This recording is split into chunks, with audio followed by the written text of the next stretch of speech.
Let's keep going. There's another one on Medicare for all, and this is the best of all the arguments for Medicare for all. This is perhaps the best argument I've ever heard for Medicare for all. I don't think I'm hyping this up. I listened to this twice before, so hopefully the third time I listen to this is not going to be like, oh, wait a minute, that's not what I thought it was. So I think that should be the very next question. So let's hear it. From Scotch Plains, he has the next question. Hi, Senator. Thank you so much for being here. My question is, why do you believe that the government can provide better health care than the private sector, and why should people who like their plans be forced to switch? Okay. I hate questions like this because it built into the question is a fundamental misunderstanding of what's being said. Why do you think the government can provide? The government is not providing anything other than an insurance plan. It's the difference between your insurance, meaning whatever you have in your wallet now, and another insurance that the government essentially is taking over.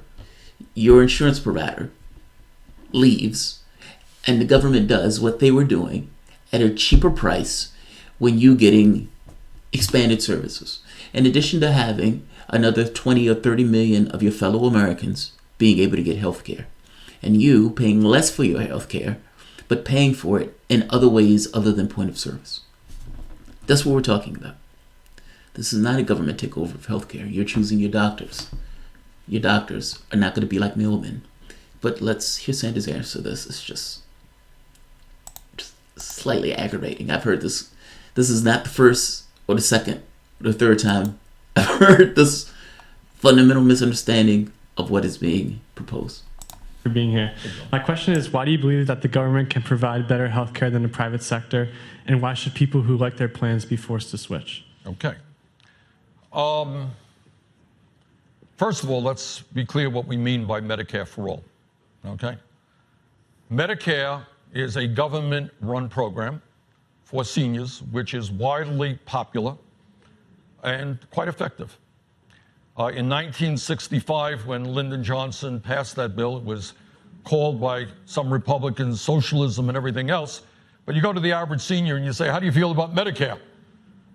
And they will tell you that they will oppose any Republican effort to cut Medicare. And by the way, in Trump's budget, he has proposed an $845 billion cut over a 10-year period to Medicare, which seniors don't want.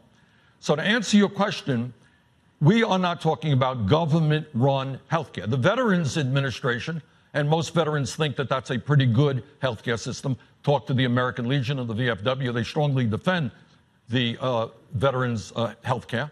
That's government-run. What we are talking about is simply a single-payer insurance program, which means that you will have a card which says Medicare on it. You'll go to any doctor that you want. You'll go to any hospital that you want. And by the way, millions of people today are in networks which prevent them from doing this. So this gives you freedom of choice with regard to the doctors you go to or the hospitals you go to. But here is the main point when we talk about healthcare. Currently, right now, we got 30 million people, zero health insurance, and many of you and tens of millions of Americans are underinsured with high deductibles and copayments. Is that correct? Yes. All right. So what happens is there are estimates that some 30,000 Americans die every single year because they don't go to the doctor when they should. All right. Meanwhile, we pay the highest prices in the world for prescription drugs. 1 out of 5 Americans are getting ripped off by the drug companies who make billions in profits while charging us the highest prices in the world. And on top of all of that, we spend twice as much per capita on healthcare as do the people of any other nation. So the question that I throw back to you, do you think it makes sense to spend twice as much per capita as the people of any other nation and be the only country in the world not to guarantee healthcare for all people? This audience has a lot of Democrats in it. It has Republicans, independents, Democratic socialists, conservatives. I want to ask the audience a question. If you could raise your hand here. A show of hands of how many people get their insurance from work, private insurance, right now. How many get it from private insurance? Okay. Now, of those, how many are willing to transition to what the senator says, a government-run system. There's 180 million people on private insurance. All right, let's deal with that, Brett. And Fair question. They would be lost, right? Well, to your Brett, system. fair Okay. question. Okay. Good question. Good. Thank and you. I know it's. You know, this is somewhat of a fear tactic to some degree. When I was at my other position, when I was at my last job, every year we change insurance plans. Every year the company would go out to try to find the cheapest plan that they could find for the employees, meaning how cheap can we get this? And they would offer those to the employees. Every year they switched their plans. Every year we got a different card. Even my wife, the company that my wife works for, her and I have the same insurance policy. Every year, health insurance. Again, year after year, they changed. It is a pain in my ass when they do so, but they do so every year. What Sanders is talking about is a certain degree of stability because those plans wouldn't change anymore. Ultimately, think of it as we're changing healthcare plans with expanded coverage, free at the point of service. Yes, your taxes will go up to cover it, but free at the point of service. Let's let Sanders finish. What the right wing throws out, so let me answer it, all right? Millions of people every single year lose their health insurance. You know why? They get fired or they quit and they go to another employer. I was the mayor for 8 years. You know what I did, what probably every mayor in America does?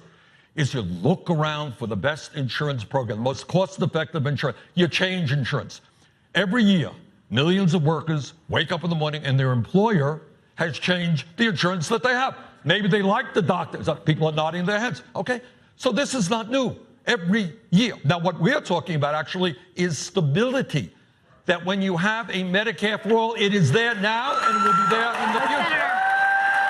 Senator, let me ask you a question about Vermont, because Vermont tried to have a single-payer program, and in 2014, the Democratic governor abandoned it because he had to raise income taxes, had to raise payroll taxes, and the people of Vermont didn't want their taxes to go up. No, it's not quite true. And they abandoned the program. So if you work you're getting in Vermont, into internal Vermont politics, of which I know a little bit. Well, I'm sure you so I do. don't want to be here. All right, the governor did a rather poor job, but I think if you look at polling, especially among Democrats, as I'm sure you have, you tell me, strong majority of Democrats and more than a few Republicans want to see a Medicare for all program. What the opponents, and let's be clear about this, Martha. When you are dealing with healthcare, which is, what's it, 18% of our GDP? I mean, we're talking about $3.5 trillion a year. And you have insurance companies that make billions and billions of dollars in profit. Let me give you an example, if I might, of the dysfunctionality of the current healthcare system. Recently, Aetna merged with CVS. You may recall that. Big merger, which in my view will drive healthcare costs up. The gentleman who was head of Aetna's named Mr. Bertolini. You know what he got for putting together that merger? He got a $500 million bonus. Do you think that's how we should spend healthcare dollars? I mean, I think everybody is in agreement that healthcare needs to be fixed in this country. The question is how. And my question to you was, it will drive up taxes to pay for healthcare, and not just the wealthy will pay for that. The middle class will also pay for it. Very good. So how do you justify it? And all right, Martha, what are you not including in your discussion? You tell me. I will tell you. You're not going to pay any health insurance premiums. But look, Martha, whether it's in your income tax or your payroll tax, you're going to pay. Look, healthcare is not free. You never heard me suggest that we're going to magically. You just said it was going to be free for everyone. It's going to be free at the point of when you use it, okay? And you go to. Why are you so shocked by this? Because someone's going to pay. Somebody is going to pay. Who are they? Who pays? Okay. One second. Okay, relax. I'm just asking. We'll be talking. Please. We'll get through this together. It's a common question. Okay. We had so many email questions. Okay. Ask Senator Sanders how he is Fair going enough. to pay. I got it. It's a fair But question. the first thing, let's just say hypothetically. Okay. You are self-employed, and you've got a husband and 2 kids. Okay, family of 4. Do you know how much that family is paying today for health care? How many? $28,000 a year. Okay. All right, we're spending $11,000 per person. We are saying to that family of 4, you ain't going to pay that $28,000. You're not paying any more premiums. You're not paying any more co-payments. you're not paying any more deductibles. How's that? $28,000 you're not paying. But does that mean you're not going to pay something? Of course it does. You're going to pay more in taxes. And do members of Congress who now have gold-plated health insurance? No, we don't. Well, they have a special plan that's outside Obamacare. A different plan. You know, do members of Congress, are they going to do that transition as well? Damn right. Of course. Of course. Why would you suggest otherwise? But I want to make the point. I want to get back to the point that Martha raised. Look, healthcare costs money.